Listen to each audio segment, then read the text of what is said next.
time for the one time. Your boy CJ Goodfella back.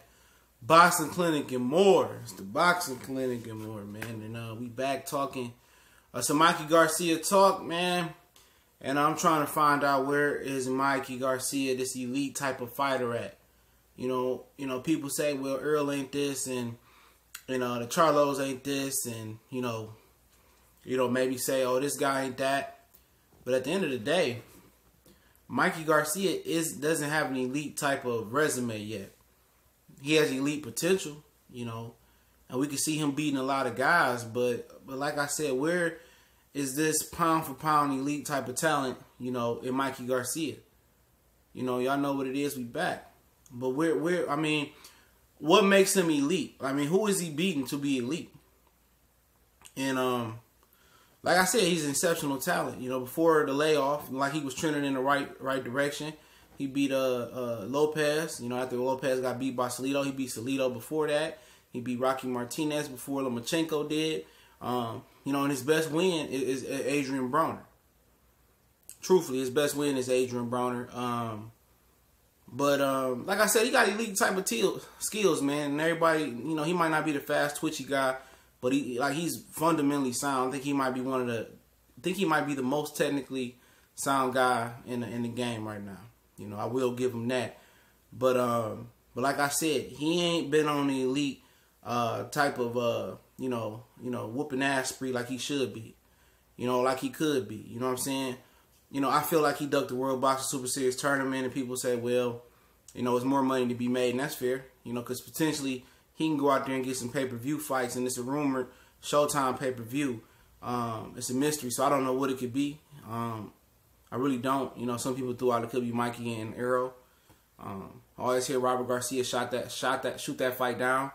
But yeah, his best win was Adrian Broner. Probably second best win, you probably could say Salido or Sergey Lipinets. So, like I said, we continue to tear down other fighters.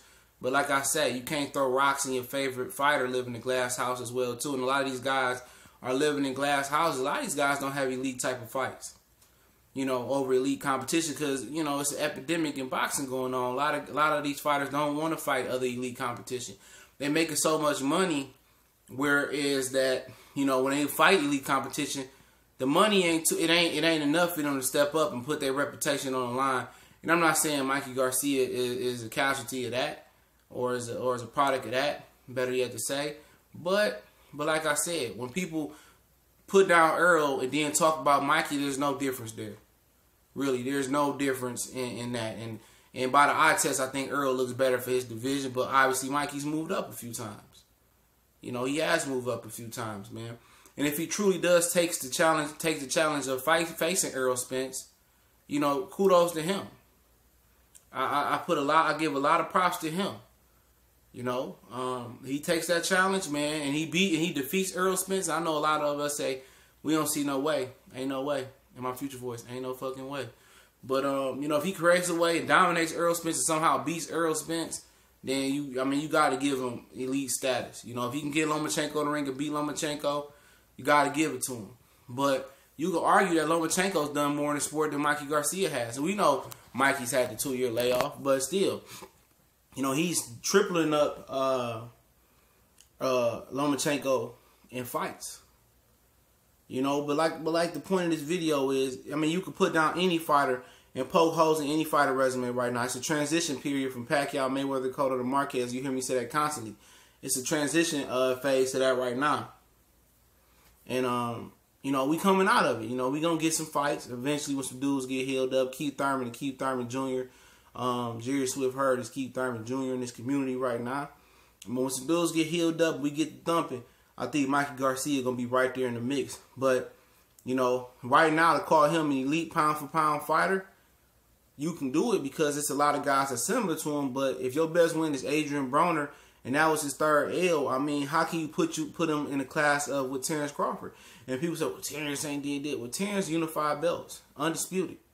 Who's done that? That's currently boxing right now. Not too many I could think of.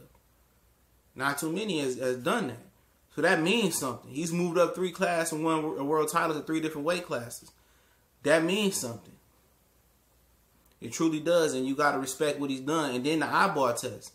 Terrence Crawford looks like a better fighter than Mikey Garcia can dream of right now. That's just my opinion there. I don't see that happening. Earl can make a claim for that as well. And with Earl and Terrence dump, there's going to be fireworks. So Mikey Garcia got to fight on his Earl to Terrence Crawford, which is Lomachenko, and potentially Earl Spence, and do his thing. Would he would have got clout for joining the World Boxing Super Series tournament? Yeah, because he would have had, but it was low risk, it was high risk, low reward for him. Because what you get for beating Regis right now? Pretty much nothing but hardcore clout. That's it. What you get for beating Josh Tyler? Pretty much hardcore clout. Didn't really add up. So he could beat Lomachenko or beat Eastern and unify, beat Lomachenko. I doubt the Lomachenko fight happens. And move up to whatever he's going to do. It's going to be interesting to see what he's going to do, after Lomachenko. After Easter. That's going to tell you, what his wishes is. But like I said, he's a confident individual. But, to shoot other fighters down and put him up, no, can't do it. He right in the thick of things. He got a lot to prove as a fighter. Mikey Garcia, he has a lot to prove. A lot to prove. He ain't above the status quo. He ain't above that barometer. Nope. He got a lot to prove. Just because he won all these titles, I don't see one 50-50 fight of which Mikey Garcia has won yet. And that's how I like to judge a lot of these fighters, going forward. Because we already know it's a transition period, so I'm not holding that against him. But when he continue to fight the best, it may be, I don't know who it's going to be, because 140 is going to be tied up for quite some time. It's going to be tied up, and 135 is just Lomachenko after Easter. And a lot of people say Easter is his toughest fight to date. And I don't know if I agree or disagree just off top, but we'll see, But him being the elite fighter, I don't see too many A fighters out there right now. And that's another video on itself, but he's a very, very good fighter, and I think he'll find his niche. But y'all know what it is. It's your boy CJ Goodfellow on the Boxing Grind. Don't forget, we on Facebook, Instagram, Twitter. Hit the subscribe button, hit the bell icon so you know we upload and go live. And also, share. We got the donation link in the PayPal in the description as well. You want to donate one time for the one time, we gone.